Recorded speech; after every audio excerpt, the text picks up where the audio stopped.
Welcome to my YouTube.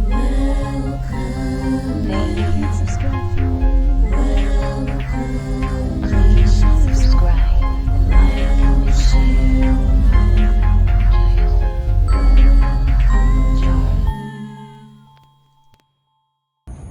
My ability to communicate with God, to do things like that for 40 years. That's how I survived. I'm up high, I'm up ground, I can see everybody coming. I'm not up this high for no reason. Can't be on the ground where people can get to. I went to Ole Miss in 1982. As a freshman, I went to summer school. I was who's who. I worked for the school. I rewrote the criminal code as a freshman for Ole Miss. Then when I got there, it was the 20th anniversary of James Meredith integrating Ole Miss. So the whole campus was in an uproar because they didn't want James Meredith coming on campus because they were mad because he integrated the school. So it was constant protest. And they said the Klan was gonna march. And I said, whatever. I said, I don't believe it. So we all met, all the black students met on campus. The football players, all the people who were in, everybody, all the black students, it wasn't but 750 of us. We met at the Union building or some building, and we met. And somehow my picture got taken out of all the people that was in that room. And they say blacks crest with the press, and saying that we were complaining about the rebel flag and their mascots, which I was.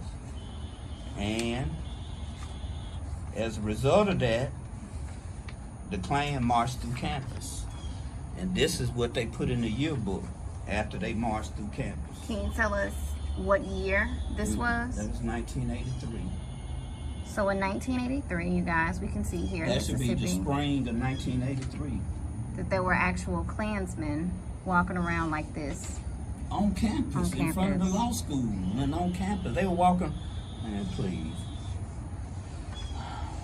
So these earlier, are more pictures of the Klan. That's the little Klan next to the little black boy there. so notice, you see the words.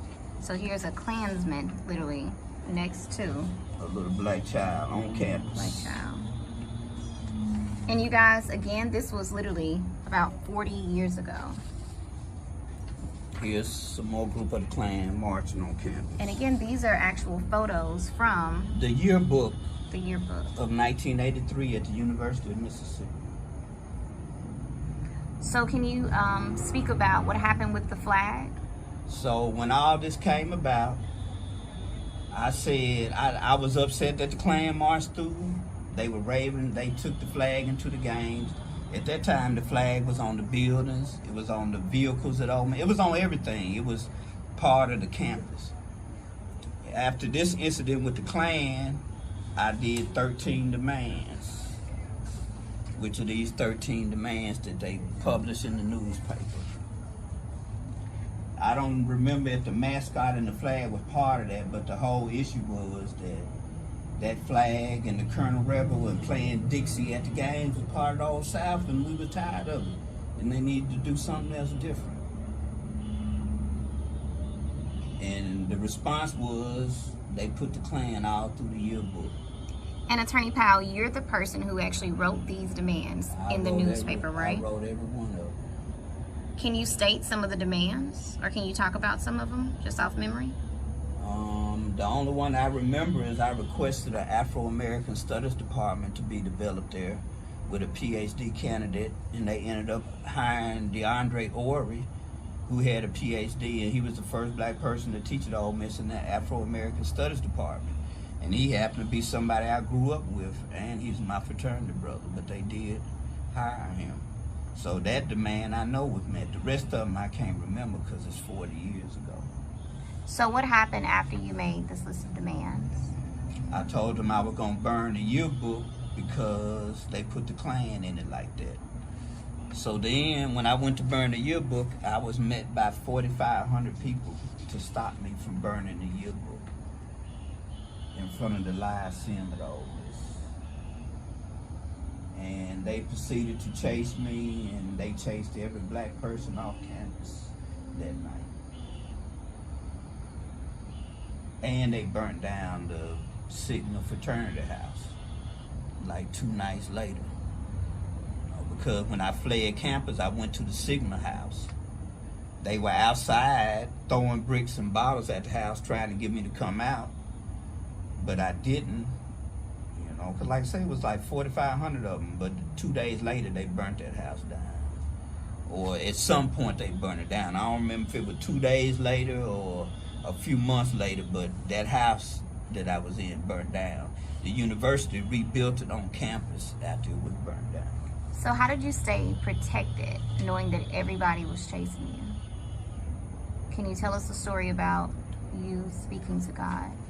Well, while everybody was pursuing money, I was pursuing justice, and I was pursuing God.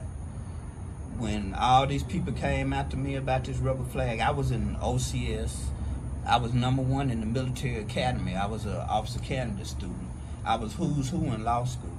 So I was at the top of my class, but when all these people attacked me and took everything from me and started trying to kill me, I went into the woods in Mendenhall, Mississippi, on my dad's tree farm. I fasted 7 days, and God appeared to me in the form of a cloud with lightning coming out of it. And the lightning was only 1 inch from my body. I fell on my knees for an hour, and for an hour, I laid on my knees and I was telling God I wanted revenge for what they've done to me. But God didn't speak to me. I had to drop the weapons I had. And after I prayed and I talked to God, I got up, I packed my stuff. That cloud followed me for about 200 yards with the light. And I asked God, was I going to be able to survive?